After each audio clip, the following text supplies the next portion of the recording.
Okay, mapagpalang araw sa inyong lahat. Today's topic is concepts and perspective of community.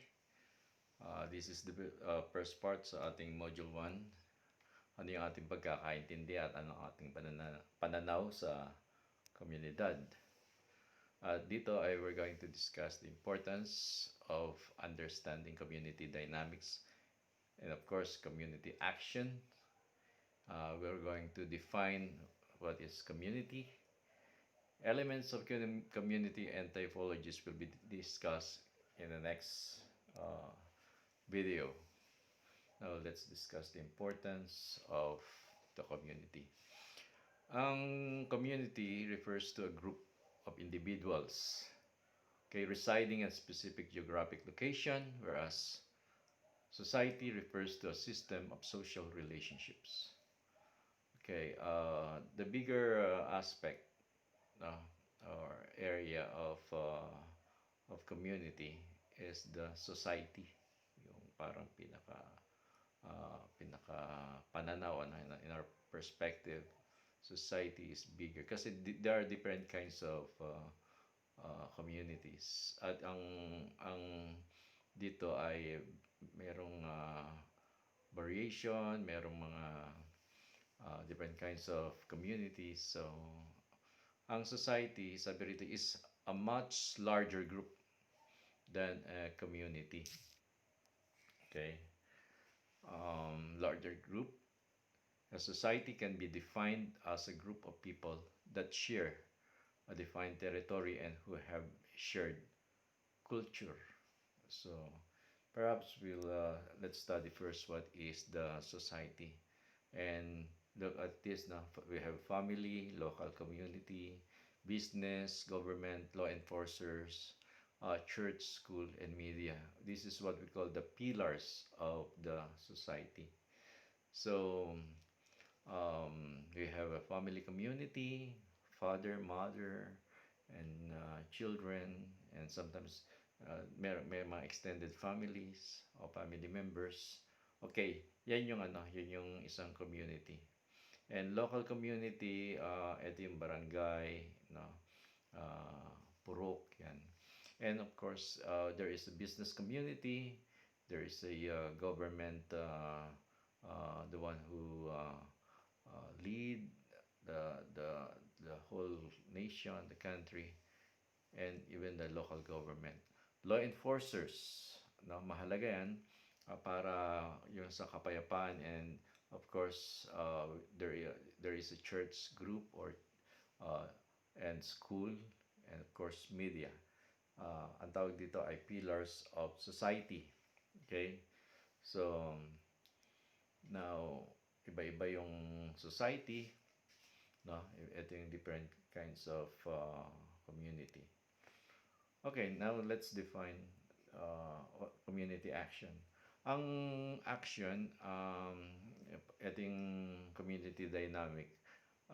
It is any activity that increases the understanding, engagement, empowerment of communities in the design and delivery of local services.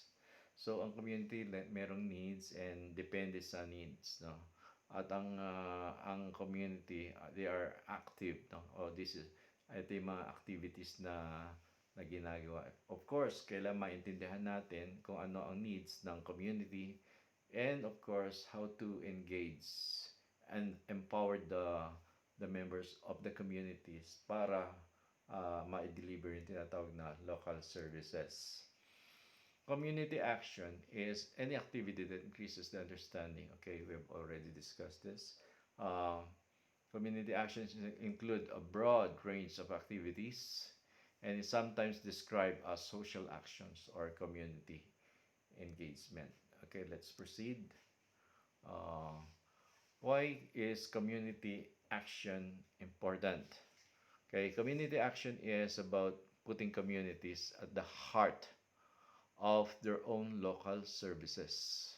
Okay, ito daw yung puso, no, ng local services na ang mga members of the community ay they are active, no, and sabi nga, involving communities in the design and delivery of services can help to achieve a number of objectives, including number one, building community and social capacity.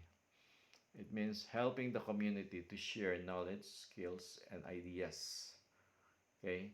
Community resilience, helping the community to support itself. Prevention, at yung mga different kinds of activities in the community. A focus on early access to service or support, engagement. Uh, okay, maintaining and creating wealth, for example, helping people into employment or developing community enterprises. These are the different activities in the community, and of course, to achieve the different needs of the community. Okay, now the role of the community place can include community consultation, joint planning, joint design, joint delivery, and community-led activities. So the types of activity can be can include asset transfer, either through formal transfer to bodies such as parish councils or community interest companies, or transfer of their management to local community and voluntary groups. Okay. Second is making better use of physical resources such as council-owned buildings to support community-led activities. Community engagement is in the decision making. For example, through public engagement, even where the community helps to decide local priorities, co-design or co-commission services, community networks, community grants. These are the different types of activities o activity in the community. Ang daming pwedeng gawin sa loob ng community. Okay, community action plan. What is this? It is a plan that contains enough detail to achieve an objective or goal. This typically includes an outline of goals, objectives, measurement, action, steps, and responsibilities for each step. In some cases, dates and budgets are also included. So, basic planning, okay, community mapping, community needs, uh, part of the community plan. So, in our uh, course, no, yung community engagement, will teach you also how to make plans in our community. Okay. Now, there are sample of plans or activities or projects in the community. For instance, livelihood projects, community civic welfare projects, literacy program for children, clean up drive, and waste management. Ito yung mga different activities in the community. Okay.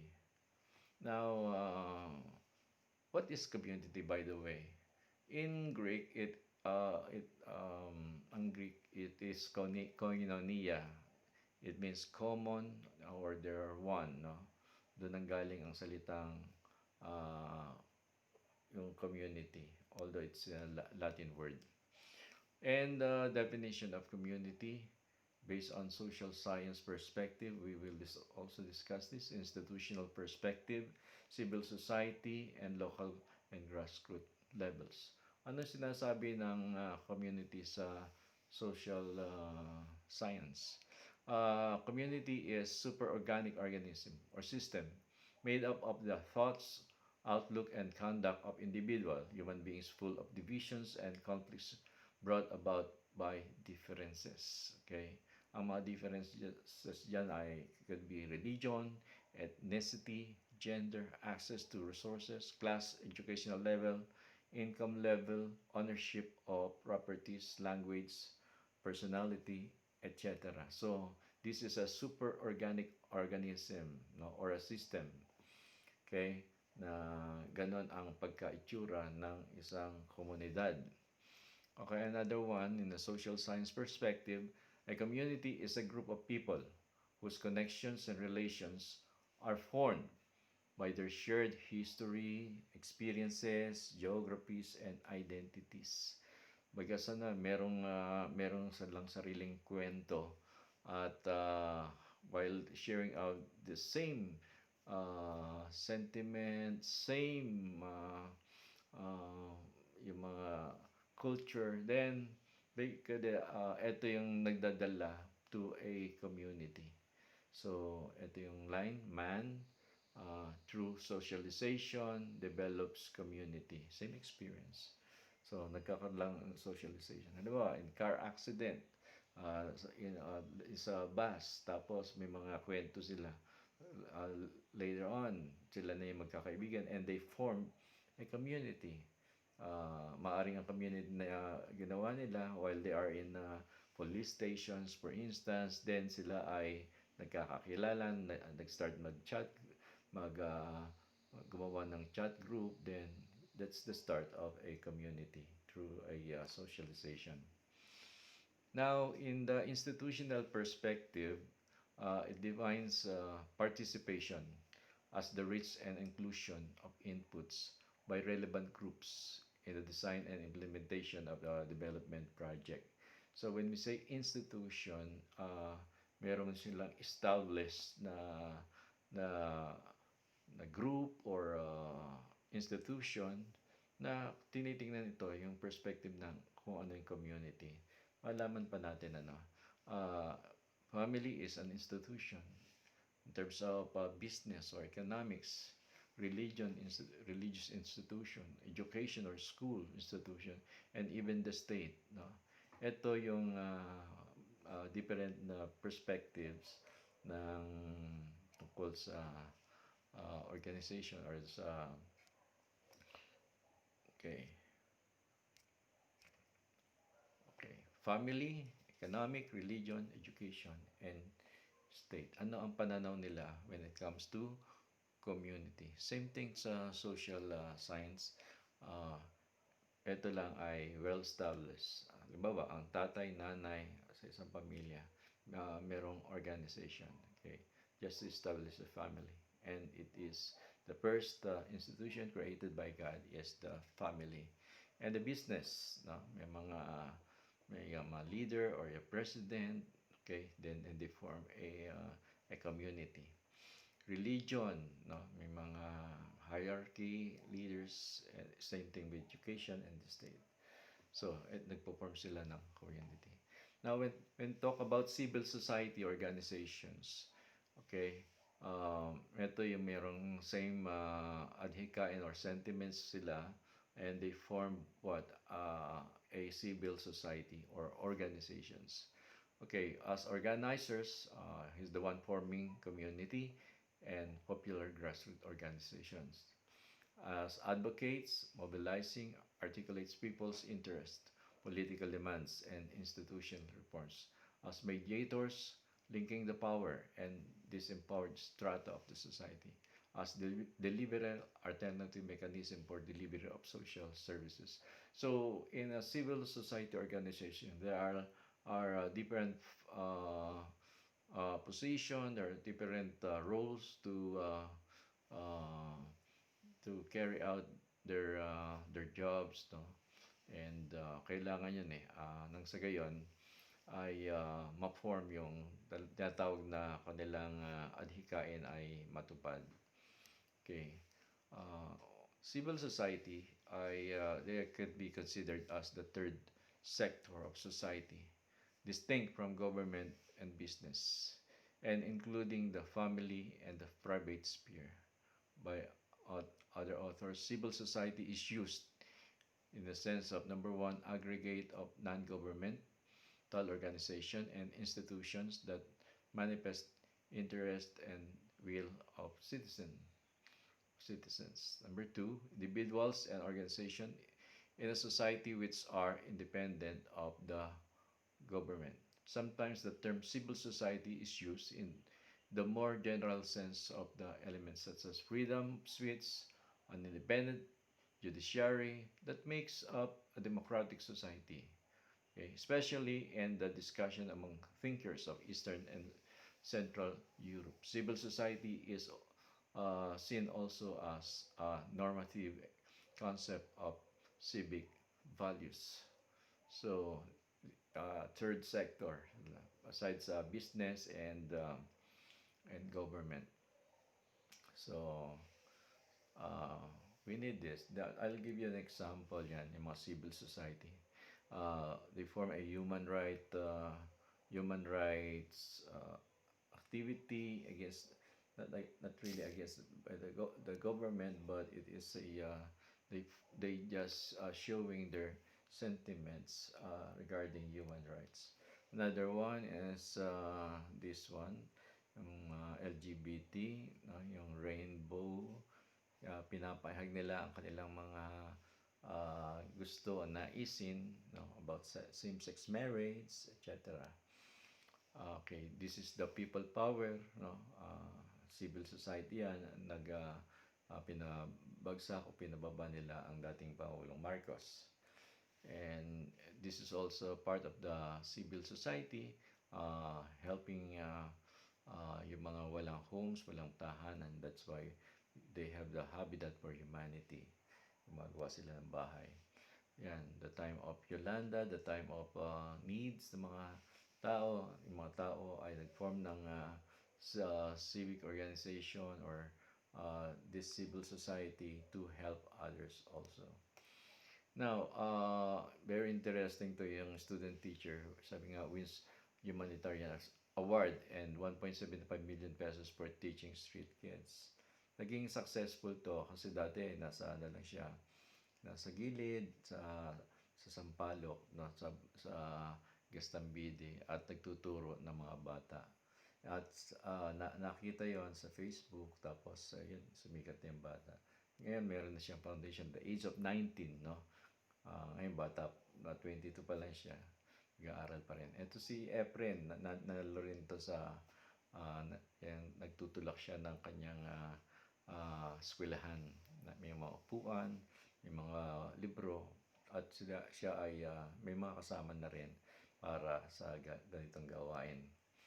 Okay, yung according to the grassroots, no, ang community, no, grassroots movement, sa laylayan, ika nga, is one which uses the people in a given district, region, or community as the basis for political or economic movement.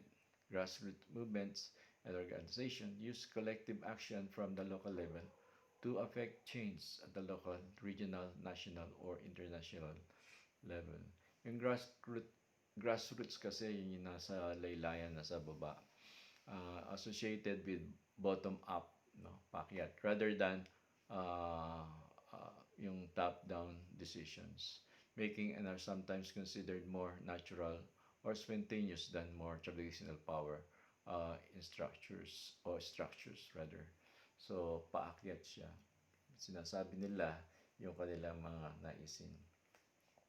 Okay, these are the example of the grassroots, yung mga farmers, fishermen, yung mga nasa squatters area, yan. Okay, we're done with community action and the meaning of the community. All right, now I want you to have a project, community mapping. This is just a number one, sketching. Iba pa yung gagawin natin kasi may part 2 ito. Sa community mapping, gagawa tayo ng isang artwork. Okay? Siguro sabihin natin na ano yun, bawal kaming lumabas, etc. So siguro isipin nyo lang yung mga different streets, saan na ang location ng look at these legends, no? Location ng barangay hall, pangalan ng barangay captain nyo, at ano yung barangay, okay, anong banlik ba yan, or so i-imagine nyo na lang, then i-drawing nyo. Siguro naman medyo gala tayo ng konti, di ba? So pakita nyo rin kung nasa ng health center doon sa area yon, yung fire station, no, yung bahay ng purok leader or yung outpost, no, kung saan nandoon yung purok leader at ang pangalan ng purok leader. Tapos saan yung barangay disaster risk reduction office na magka-correspond sa mga emergencies, no, saan yon, vacant lot, meron ba doon? Ito yung magiging target natin for farming, no? And what else? Kung merong ilog, then pakita rin. And saan, number 8, yung waste disposal area, saan tinatapon yung mga basurahan natin. Tingnan natin kung saan pwedeng ilagay. Location of your house, put an X. Ito yung bahay mo, lagyan mo ng X yan. And of course, we need playground. Kung meron pang mga additional, then you may, you're free to do, no?